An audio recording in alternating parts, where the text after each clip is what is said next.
how Christians are feeling under siege in a new India. मैं ये पूछना चाहता हूँ मिस्टर फादर से, चर्च का फादर से मैं पूछना चाहता हूँ कि जीसस क्राइस्ट का ग्रंथ का नाम बताओ। इसमें कोई ग्रंथ करके नहीं है भैया। हाँ, क्या है? द गॉस्पेल ऑफ जॉन, वो सब क्या चीज है? बाइबल क्या चीज है? धार्मिक ग्रंथ है। ये कहाँ से मैन्युफैक्चर हुआ है? जस्ट टेल मी कहाँ से मैन्युफैक्चर हुआ है? Of course it was not printed in India. Bharatvarsh में ये पैदा हुआ ही नहीं था। विदेशी क्रिश्चियन लोगों का, विदेशी भाषाओं का बाइबल हमारे इंडिया में चलेगा नहीं। हमारा क्या है? चारों वेद है, मनुस्मृति है, उपनिषद है। हम कोई भी क्रिश्चियनों का बाइबल को फॉलो नहीं करेंगे। Am I clear? बोलो ओम भूर्भुवः तत्सवितुर्वरेण्यं भर्गो देवस्य धीमहि धियो यो न प्रचोदयात्। ओके, जय Shri Ram. Jesus Christ is not hours. हमारा कौन है? राम भगवान।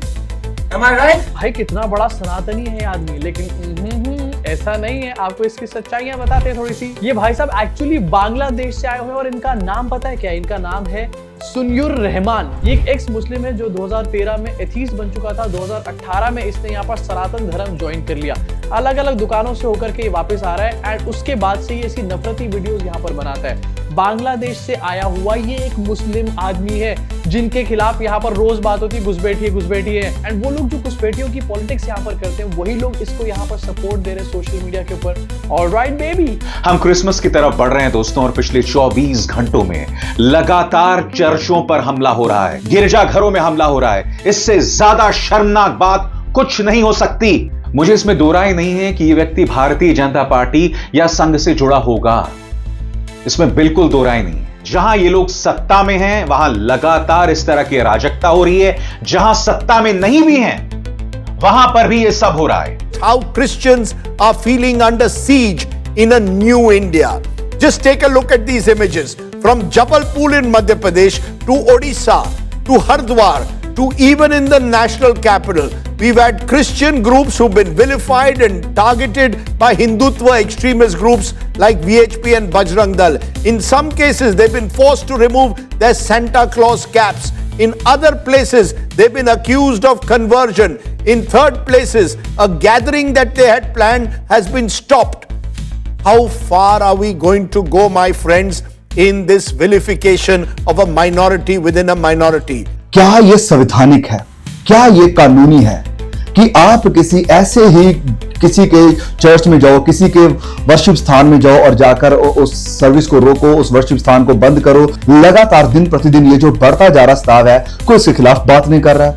हमारे बड़े बड़े मिनिस्टर्स जो सेलिब्रिटी पास्टर्स बन चुके हैं, बड़ी बड़ी सेवकाइयों को चला रहे हैं और बहुत कुछ होने का वो दावा करते हैं, वो कहां बैठे हैं? वो क्यों नहीं उठकर सामने आते? वो क्यों नहीं आवाज को उठाते? वो क्यों नहीं आकर इन चीजों को कंडेम करते और सरकार से, हमारी गवर्नमेंट से गुहार लगाते कि क्यों इसको नहीं रोक रहे? वो क्या सरकारें इसमें शामिल है? क्या कोई और प्रोपेगेंडा या कोई और एजेंडा है इन सब के पीछे जो हमें दिखाई दे रहा है? ये सरासर गलत है जो मसीहत के खिलाफ यहां पर हो रहा है, क्योंकि इंडिया एक डेमोक्रेटिक कंट्री है जहां पर हर किसी को आजादी है किसी भी धर्म को अपनाने की, किसी भी धर्म स्थान में जाने की।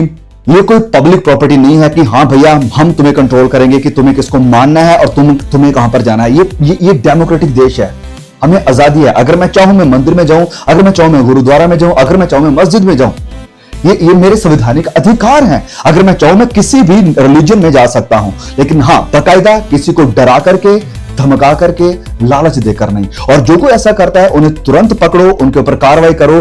We are all here with you, हम इस बात में आपके साथ हैं। लेकिन ये जो काम किया गया कि किसी को बिना किसी ठोस सबूत और प्रूफ और बिना किसी प्रॉपर एविडेंस के जेल में डाल देना, ये काहे का कानून है?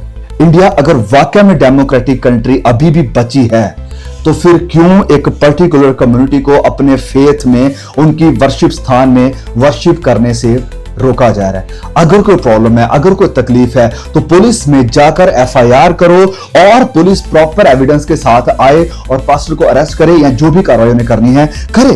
तो धर्म परिवर्तन जैसे हम कह रहे हैं, चाहे वो लालची हो, चाहे वो डरा धमका करो, चाहे वो किसी भी तरीके से हो, ये गलत है। अब अगर आप देखेंगे ना तो कोई किसी के लालच देकर के वीडियो या कोई टेक्स्ट या कोई प्रूफ सामने आता है। इसकी बजाय हमें क्या देखने को मिलता है कि कई ऐसी कम्युनिटीज के लोग हैं जो डरा करके, धमका करके जबरदस्ती अपना धर्म दूसरे पर इंपोज कर रहे हैं। क्या यह सही है? क्या यह कानूनी है? क्या यह लीगल है? यह गलत है, यह इलीगल है, यह कानूनी तौर पर गलत है। उनके ऊपर क्यों कार्रवाई नहीं होती? उन्हें अरेस्ट क्यों नहीं किया जाता? क्यों उन मसीहों को अरेस्ट किया जाता है जो ना किसी को लालच दे रहा है, ना किसी को धमका रहा है, ना किसी को डरा रहा है, ना जबरदस्ती अपना धर्म किसी पर इंपोज कर रहा है?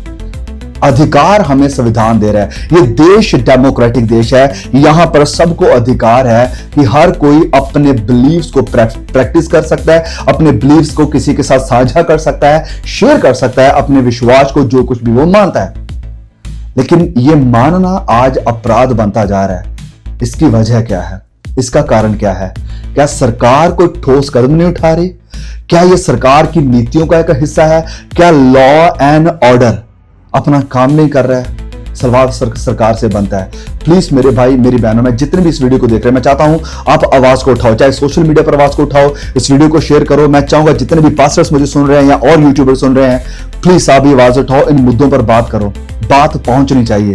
क्यों? क्योंकि यह संवैधानिक अधिकार है, जिस अधिकार के साथ हम प्रभु का काम कर सकते हैं, हम सेवा कर सकते हैं, हम वचन को शेयर कर सकते हैं। और कोई भी इंसान किसी भी रिलीजियस स्थान में जा सकता है, किसी भी मजहब को मान सकता है। हाँ, बाकायदा लालच, डर और गुंडागर्दी से नहीं, वरन अपनी मर्जी से, अपनी इच्छा से। प्लीज इस वीडियो को शेयर करें और जितने भाई बहन प्रार्थना जरूर करें। और जितने भी क्रिश्चियन लीडर हैं, जितने भी इन्फ्लुएंसर्स हैं, जो कुछ भी जहां कहीं भी आप कर सकते हैं, अपनी आवाज को जरूर उठाओ। प्लीज इस वीडियो को जरूर शेयर करें, बहुत सारे लोगों तक पहुंचाएं। I will see you all again. आमीन। Praise the Lord.